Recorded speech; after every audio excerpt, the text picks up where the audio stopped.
Hola, espero que estén muy bien. Hoy vamos a realizar un resumen semanal de lo que tuvimos conversando durante las clases presenciales. Primero vamos a recordar que en lenguaje y comunicación trabajamos algunas estrategias de lectura. Por ejemplo, una estrategia muy utilizada es la de antes, durante y después de la lectura. Cuando queremos leer un texto, muchas veces no nos damos cuenta de la importancia que hay de seguir estos tres pasos. Por un lado, tenemos el antes, donde podemos realizar inferencias o imaginar lo que vayamos a hacer. Durante la lectura podemos detenernos y realizar preguntas e ir comprobando lo que vayamos entendiendo está correcto o no. Después de la lectura se pueden realizar diversas actividades, como por ejemplo dibujar, hacer resúmenes, hacer opiniones, etc. También estuvimos estudiando y repasando los textos literarios y no literarios, los cuales se van a diferenciar según la finalidad, estructura, características que la componen. Por un lado tenemos los textos literarios, los cuales van a tener un mundo creado. Estos mundos creados están hechos por un autor o autora, los cuales expresan emociones, ideas y también conflictos en diferentes situaciones. Un texto literario pertenece a la literatura y va a tener elementos que van a conformar una propia realidad, a veces ficticias, a veces verdaderas, como por ejemplo cuentos, fábulas, leyendas, mitos, canciones, poemas, odas, obras de teatro y muchos más. Por otro lado tenemos los textos no literarios, los cuales deben ser lo más verdadero posible y creíble para las personas. Los textos no literarios son muchísimos, desde una pequeña boleta a un texto informativo como una noticia, o también instructivos o reglamentarios, como manuales o recetas. Los normativos nos entregan procedimientos de cómo actuar frente a diferentes situaciones. Y así encontraremos muchos más, como la publicidad, como la opinión, etc.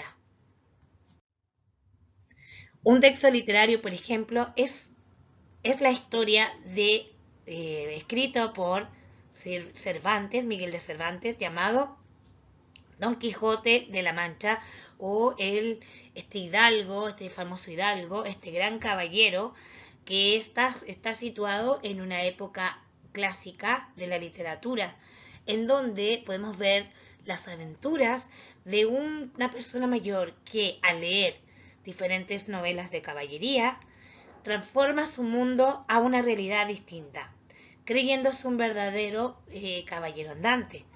Y le pasan diversas aventuras y muchos conflictos. Por lo tanto, un texto literario tiene la intención de entretener y de crear historias a través de diferentes situaciones. Otros textos que trabajamos en clases son algunas leyendas o mitos también que nos dejaban una explicación escondida. Lo que estuvimos analizando en clases fue que ambas leyendas podrían tener una explicación verdadera. Si bien las personas que habitan ese lugar creerán que son reales debido a la cultura que los rodea. Podemos colocar entonces dos ejemplos importantes, el trauco y el caleuche. Como conversamos también en la escuela, el trauco es un ser muy poco agraciado físicamente y con una mirada penetrante que hipnotizaba a las mujeres para dejarlas embarazadas. El caleuche, por otro lado, un barco fantasma que aparecía en las costas cercanas a la isla de Chiloé. Ambas leyendas podríamos deducir e inferir que contienen una explicación escondida, ya que muchas veces las personas del lugar las inventan para tapar algo o para darle explicación a algo que no la tiene. Por ejemplo, en el Trauco, muchas mujeres jóvenes podrían haber quedado embarazadas sin tener alguna pareja o un padre conocido. Para que en una sociedad tan conservadora no fuesen apuntadas con el dedo, se creó la historia del Trauco que aparecía en los bosques y las seducía. Y por otro lado, el Caleuche podría explicar las extrañas desapariciones de diferentes personas en el mar o en la isla. También se le atribuye a ambos casos las deformidades que de repente aparecían, como caras chuecas o caídas de labios o torsos un poco más doblados, y eso podría haber sido por un problema de salud, pero se les atribuye a hechos sobrenaturales. Y así hay muchas teorías acerca de las verdaderas explicaciones. Por otro lado, también hicimos un repaso de ciencias naturales que retomamos de la semana anterior, que eran las funciones principales del esqueleto. Los huesos, como dijimos, son aproximadamente de 200, 206, 208 según algunas teorías, y los cuales permiten, ¿verdad?, que nuestro cuerpo tenga estabilidad, soporte, estructura y además una gran protección como una armadura interna y natural que protege nuestros órganos de cualquier accidente o cualquier golpe. Además, sirven que los músculos se aferren a ellos, se anclen y así pueda funcionar nuestro organismo y nuestro cuerpo humano de mejor manera. Recordemos entonces que existirán diferentes tipos de articulaciones que unen estos huesos para que tengan una movilidad adecuada. Hay algunas articulaciones que son fijas como el cráneo, los cuales son duras y no tienen flexibilidad. Pero hay otras que son móviles, como las que tenemos en el fémur y la pelvis para poder desplazarnos. O las vértebras, ¿verdad?, como de nuestra columna, para poder mantener un movimiento constante. Lo importante es que debemos cuidar nuestras articulaciones, consumiendo calcio, haciendo ejercicio y evitando accidentes también importantes. La semana pasada también en Ciencias Sociales o Historia estuvimos trabajando en las zonas climáticas del planeta. Acá recordamos que se dividen en realidad en tres grandes zonas. Las podemos ubicar según la radiación que llega de nuestro Sol. Encontramos de polo a polo la zona fría, luego las zonas templadas y al medio va a cruzar cerca de la línea del Ecuador la zona cálida. Los rayos del Sol entonces llegarán de forma perpendicular, ya que recordemos que la Tierra está inclinada en su eje. Y esto hará que en algunas partes sea más lluvioso, otros más frío, otros más seco, más árido, más fértil su tierra, etc. Es decir, que muchos factores van a influir también en que los climas se mantengan, como por ejemplo los fenómenos naturales, la presión atmosférica, la zona que está ubicada y muchas cosas más. Por lo tanto, las zonas climáticas son fijas, pero pueden variar por otros factores también.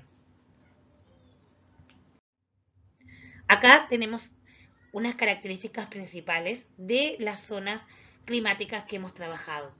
Si tú no lo tienes, te atrasaste o no pudiste asistir, recuerda colocar pausa y copiarlo en tu cuaderno para poder seguir estudiando.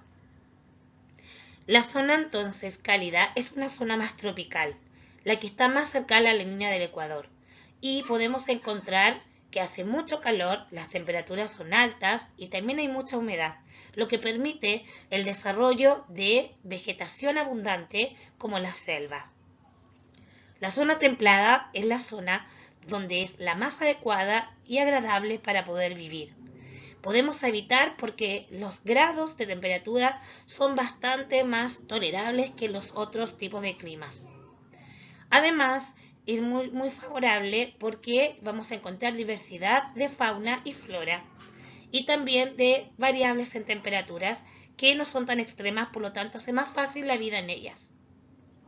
Por otro lado tenemos la zona fría, la cual es muy difícil vivir, la flora y fauna es muy escasa, por lo tanto es muy hostil y difícil poder hacer una vida en esos lugares. Para finalizar te dejo el siguiente desafío. Trata de realizarlo de forma mental o colocando pausa. Indica qué zona climática corresponden los siguientes paisajes. Trata de ver la flora y fauna, algunos detalles que podrían darnos la indicación de qué clima está predominando en las zonas. Cualquier duda, ya sabes que me puedes contactar. Nos veremos pronto. ¡Chao!